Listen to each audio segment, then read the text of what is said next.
Chapter 2: Ambassadors' Feasts. We believe that the most vivid way to illustrate the royal feasts is with an ambassador's feast. Why? For one simple reason: a conscious effort was made to really impress foreign visitors by all means possible. The result was quite impressive. Get ready. In our story, you will encounter fantastic dishes, tons of gold, kilograms of diamonds, and quite a few amusing anecdotes.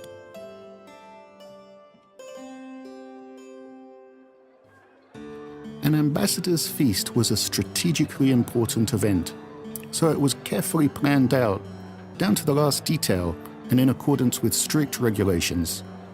These feasts were held in one of the royal palaces in the Kremlin, in the Faceted Palace, Tsarena's Golden Chamber, or in the dining log cabin. The Faceted Palace has a 495 square meter hall with a high vaulted ceiling. The ceiling is supported by a four-sided pillar decorated with gilded stucco, and there are wall paintings on a gold background. The palace was built in the late 15th century during the reign of Ivan the Great. It was designed by Italian architects and impressed every foreign visitor who saw it. Preparation. There were three ways to prepare the Faceted Palace for a feast, known as three arrangements: grand, medium, and smaller. The choice depended on the importance of the visitor or the significance of the event. The most luxurious feast was held employing the grand arrangement. On such occasions, the hall of the Faceted Palace was decorated in an especially luxurious manner. The steps leading to the tsar's seat were upholstered with golden velvet, and the windows were decorated with red cloth. The steps leading to the tsar's seat were upholstered with golden velvet, and windows were decorated with red cloth. Luxurious and expensive items were placed on the windowsills, such as 2 German clocks and a richly decorated tub and intricate ewer for washing hands. The hall was covered with Persian rugs. Benches were furnished with colorful cushions, and chandeliers shone with dozens of candles. The festive food is described as follows. There was a huge stand placed in the middle of the room, which held wondrous, huge dishes, intricately made in the form of all kinds of beasts, fish, birds. Countless large dishes and vessels of gold stood on the lower steps, and a life-size silver lion, a few really silver bratinas, meaning brotherhood cups, and bowls. Seating. Seating plans and table arrangements were also subject to strict rules. The Tsar sat by himself. His table and seat were placed on a small podium under the icons. Guards dressed in ornate uniforms stood on the sides of the king's table. On one side of the Tsar's table was a large straight table, and on the other side, an L-shaped one. The latter stretched from the king's throne along the wall to the corner, and then turned along the adjacent wall. It was more prestigious to be seated at the straight table, and the seats by the wall were considered more distinguished than the ones facing the wall. In addition to the main tables, extra tables and benches could be brought in depending on the number of guests. They were used to seat embassy delegates, clergy, and so on. In the times before Peter the Great, that's prior to the 18th century, only men were invited to feasts, with the exception of wedding feasts. This rule also applied to the Tsarina, or the queen, but she could arrange her own feast for the female estate, and they were probably more fun. Food and drinks were served in accordance with the importance of the seat, as the fairly rigid system of social status in place in Russia at the time applied to the feasts too. There was even a special register which dictated the hierarchy of dining places according to the merits of each family. At the same time, there was a system of special royal invitations. If a person fell into disgrace, there would be no invitation to the feast. If one found favor, an invitation was received. By the way, benches were used for seating for a reason. there was a special hidden meaning in the continual connection of seats designed to convey the unity of all vassals before the Tsar. Only the Tsar and the Tsarina, the patriarch and very important visitors, were seated on standalone chairs or armchairs. Tableware. The Tsar's table was covered with ceremonial tablecloths made of expensive Italian fabric, samite or velvet. Gold cruets were placed on the tables, a pepper mill, a salt shaker, a vinegar cruet, and a lemon dish. At the ordinary table, one cruet was provided for every 4 guests, and there were 2 guests for each plate. Knives and forks were not served at all. Thankfully, the dishes were served cut and chopped because food was eaten with hands. Soups, though, were served with spoons. Utensils were only served on the Tsars, patriarchs, and ambassadors' tables. Bread was cut into large pieces and served in special dishes. Special royal servers were responsible for arranging dozens of expensive objects designed to communicate a feeling of prosperity and wealth in Russia. The servers including waiters, cupbearers, and butlers. Everyone had their own responsibilities and positions at the table. Some watched tables, which meant they were in charge of dishes. This involved supervising the waiters, who were supposed to put the appropriate dishes on the table and take them away in a timely manner. They also made sure the tables were served in the correct order. Others spoke of tables, which involved announcing the name of visitors to whom the Tsar would send food and wine.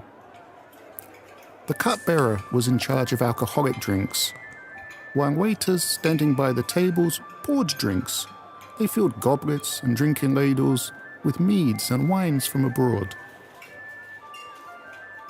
There were food stands, which were special shelves with dishes in a room adjacent to the banquet hall.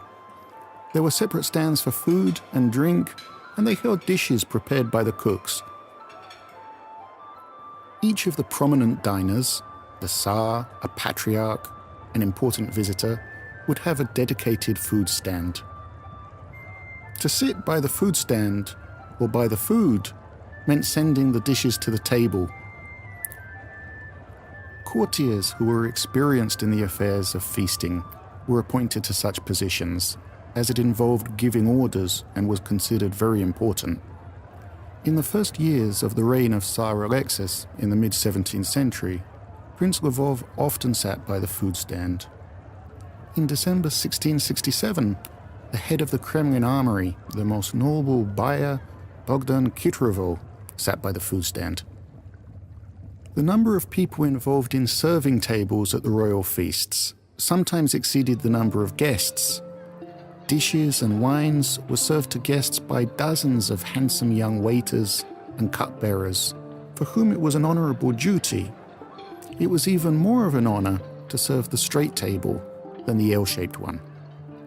Another group of servers didn't have a specific job title, so to speak.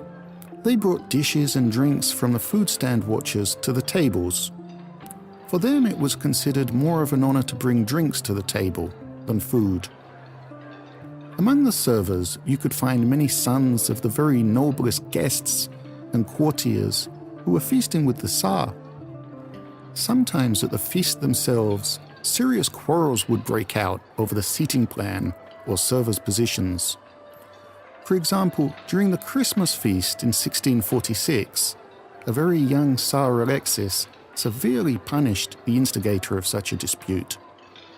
Prince Peter Prozodovsky and Prince Dmitry Dolgoruki were assigned to watch table, the straight one and the L-shaped one, respectively. The latter prince bowed to the Tsar, touching his forehead to the floor, and complained that it would not be honorable for him to be put in such a position. The former retaliated with a similar appeal. As a result, Dmitry Dolgoruki was imprisoned, and Ivan Kotovsky was appointed in his stead. All the dishes served at the feast were thoroughly vetted. A poison in a cabbage pie wouldn't surprise anyone in those days.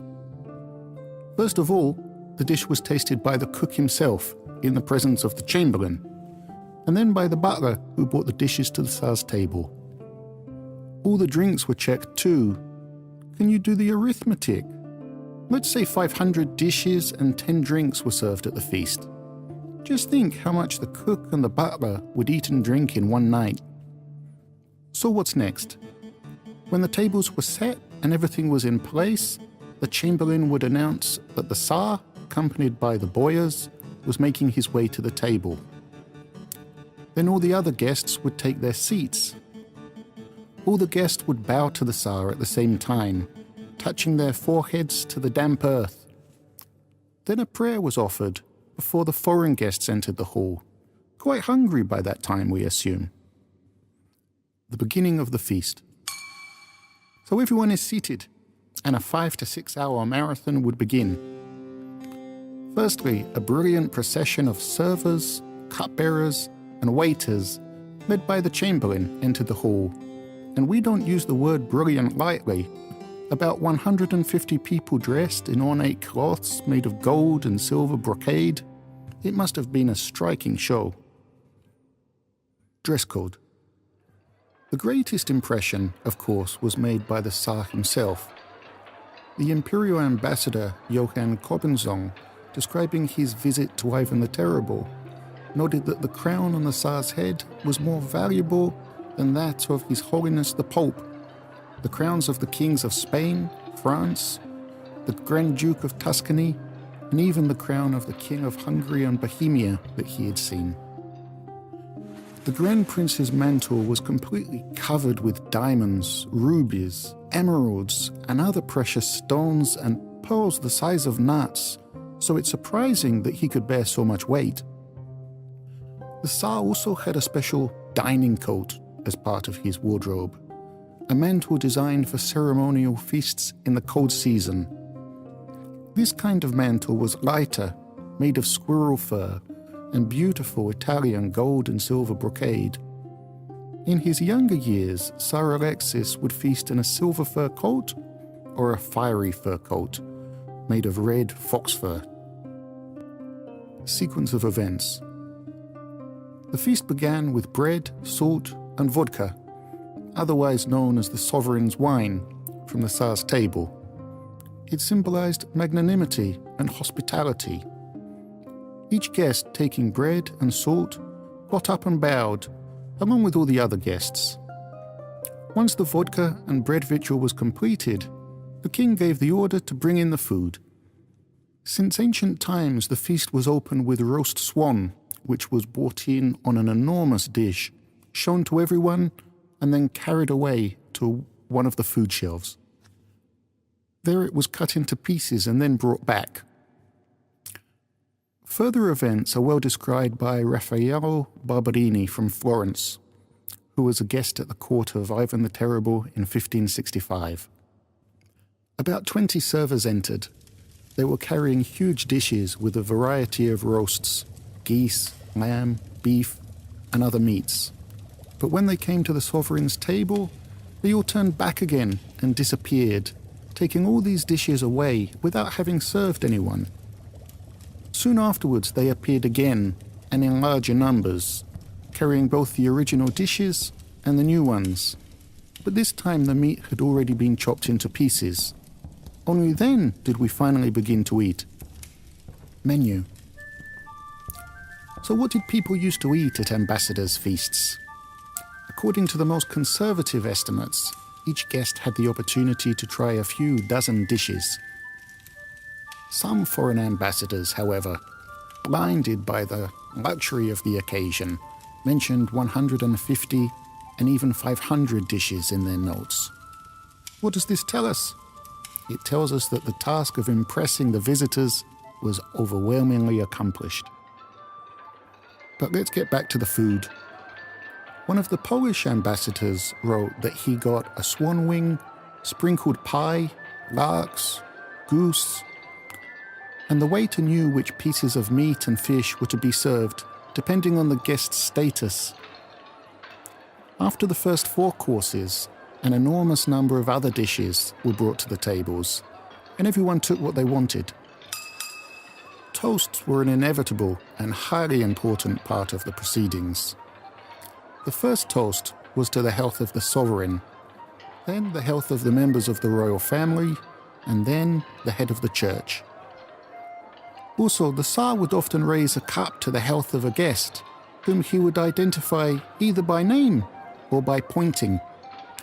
The recipient of such an honor had to stand up and bow in gratitude, and as you've probably guessed, all the other guests stood up with him. Drinks. Since we're talking about toasting, it would be a good idea to talk about the drinks that were served. The feast began with a goblet of the sovereign's wine, that is vodka. The guests were then served wine, mead, beer, and spirits several times. Expensive grape wines from Western Europe, Italy, Cyprus and Germany had been known in Moscow since the time of Ivan the Great in the second half of the 15th century. European wines were classified as follows: dry red, Romney, sweet red, Commandaria, dry white, Rhenish, and sweet white, Mangvasia. According to tradition, first the guests were offered Romney, then Rhenish and Mangvasia. Then came meads, which aren't very strong. Guests were offered different colours and varieties of drinks. Red meads made with yeast with berry juices, cherry, raspberry, currant, or white mead with herbs, that is with spices, clove, cinnamon and ginger. Foreigners wrote about the unusual taste of Russian meads and noted that they were better than famous Italian wines. The last drink offered at the feast was treacle mead, which foreigners described as tasty, light, and as clear as spring water. The recipe for this ancient drink was gradually forgotten because, from the beginning of the 18th century, it was no longer served. They were replaced with new wines from Hungary and France, due to Peter the Great's preferences. As for the serving of drinks, the organisers of the feast didn't follow such a strict regimen as in the case of food. Sometimes drinks alternated, white mead followed by Romney wine, then cherry and raspberry meads were brought out. All alcoholic beverages were kept on the drink stand, from where the waiters brought in huge silver buckets. Cupbearers and butlers poured wine. They used silver ladles to pour drinks for the feasting guests. Drinking ladles were used to drink meads, and goblets were used for wine. Fruit liqueurs and infusions made of fruit and berries were stronger than meads, and were drunk from charkas and dippers, which are miniature drinking ladles with intricate decorations on the bottom. Fruit liqueurs were not served at formal feasts. They were intended for diners in a narrow circle of confidants, such as noble advisors and high court officials. Alcoholic beverages were permitted at Tsarina's feasts, where only female retinue and noble women were in attendance. The menu of the Tsarina's feast included the same dishes as at the royal feast, but there were special delicacies prepared for the women folk, such as fruit boiled in honey, candied berries and nuts. These expensive treats were served in pipkins, which are elegant silver vessels with lids. By the way, we haven't talked about how the guests were entertained at the royal feast. And naturally, the entertainment was music. The best performers were selected from the amusement chamber of the Moscow Kremlin. At various times they had musicians who played the oboe, French horn, hornpipe, and flute. Feast guests listened to the cymbals, guzli, which is similar to an auto harp, and violins. Most of the musicians were foreigners, who were either invited to Russia or lured from the ambassadors' retinues. At the time of Tsar Alexis, a court choir of 170 people, consisting of well-trained singers with excellent voices, performed at the feasts. Traditional Russian sweets were served for dessert. There was gingerbread and pastries with images of birds, animals, and flowers. And at the end of the feast, so-called bygone gingerbread was served, as a hint that it was time to disperse. The final item in the feast's program was a prayer. After the Tsar retired to his private chambers, the guests, helped by servants and with varying degrees of success, returned to their homes. The following day, the Tsar would send a message to inquire about the health of the guests who attended the feast. Courteous, isn't it? A foreign guest once remarked that the Russians consider it to be the best treat if their guests are made to eat and drink until they are plastered or pass out. It seems that he was right. It wasn't uncommon for royal guests to flee in extraordinary haste without waiting for the end of the ceremonies, and it's not at all surprising that not everyone could manage to get to the end of a feast of such magnitude. One such case at the feast of Ivan the Terrible was described by Ambassador Barberini. More than 3 long hours we sat at the table, and quite a few of the boyars drank themselves blind. The sovereign still remained in his place and called ambassadors, to whom he would personally serve a goblet of wine. The sovereign called me too. He gave me a goblet of wine. The spirits flummoxed the head so much. Forgetting all decency and modesty, we all soon rushed at the door. Here we had to pass some chambers with difficulty because of the multitude of drunken people crowded in disorder and darkness, until finally we reached the palace porch, 20 or more steps from which servants were waiting for us with horses. This type of behavior was perceived as a compliment, not a manifestation of weakness. Furnishings. We might like to pay closer attention to the exquisite accessories found on the food stands and tables. Indeed, the treasury of the Russian Tsars, then as now, held great examples of the work of European and Russian goldsmiths. They were bought from different countries as diplomatic gifts or were purchased for the royal treasury. Take, for example, a salt shaker. Just a trinket, you say, but in pre-Petrine Russia it had a special role on the table, as salt was an expensive product and therefore was valued. In the treasury, there were several exceptionally wrought salt shakers of English craftsmanship. They had an ornamental decor, relief images of ancient gods on the body, with a cover on which the figure of a Roman warrior was attached. In the age of exploration, goblets and table decorations in the shape of ships became fashionable, and this trend quickly reached the Russian court from Europe, brought along with the embassy delegations. The Kremlin Armory holds a silver table decoration ship made in Vilnius in the 1580s. This artifact was very fashionable and expensive. It's 124 centimeters high, and on its deck and masts you can see the figurines of sailors, miniature guns, and on the bow a figure of Bacchus, the Roman god of agriculture, wine, and fertility, sitting serenely. In the 16th and 17th centuries, the work of German masters was highly valued, and the imperial city of Nuremberg was considered one of the leading centers of Renaissance culture. It was known as the Academy of Goldsmiths' Art and was famous for its goblets. Masters from Nuremberg created more than 20 types of goblets, and the Kremlin's collection of precious vessels demonstrates the full range of ingenuity, talent, and taste of the famous masters. There are 3 gilded bowls, cut with a diamond edge, wittily combined into a system of interconnected vessels. It's not easy to drink from such a cup, and so such vessels are said to be amusing. This cup was brought to Tsar Alexis by an English envoy in the 1640s. Another fascinating article found in the treasury is a tabletop fountain called Rising Water, which weighs more than 22 kilograms. This unique creation was made by Hamburg master Peter Orr and presented to Alexis on behalf of the Swedish king, Charles XI, in 1662. The cascade of the fountain basins is crowned by the figure of Zeus on a flying eagle.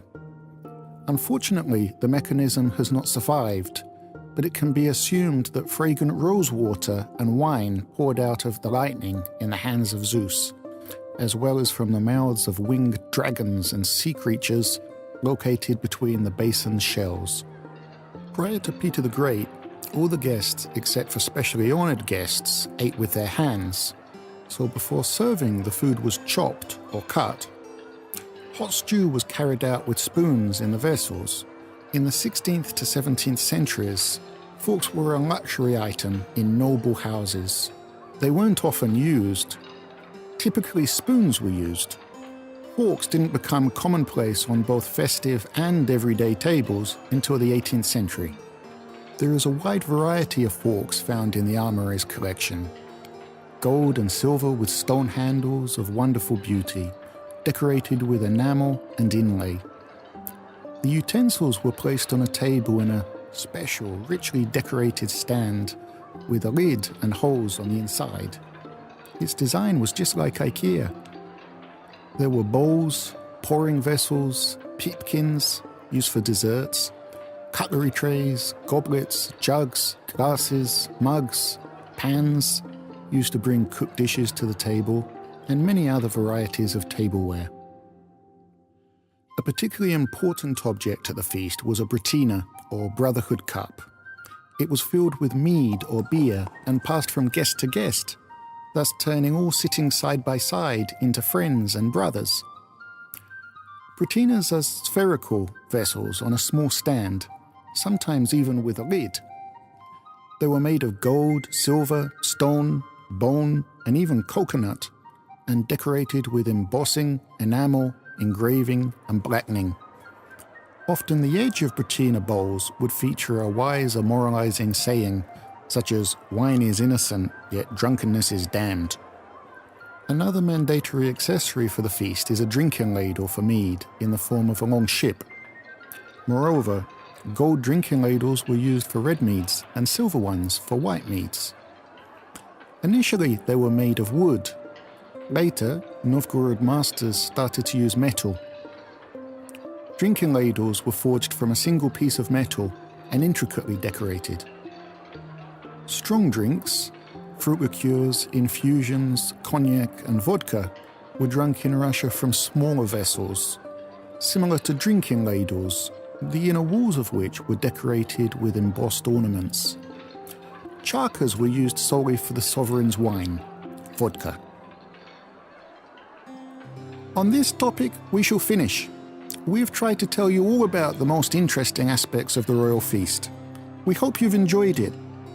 To learn a little more, follow the museum postings on social media or using the international campaign hashtag #RoyalTable. Stay in touch and have a good day. All rights to the podcast are reserved and belong to the Moscow Kremlin Museums 2018.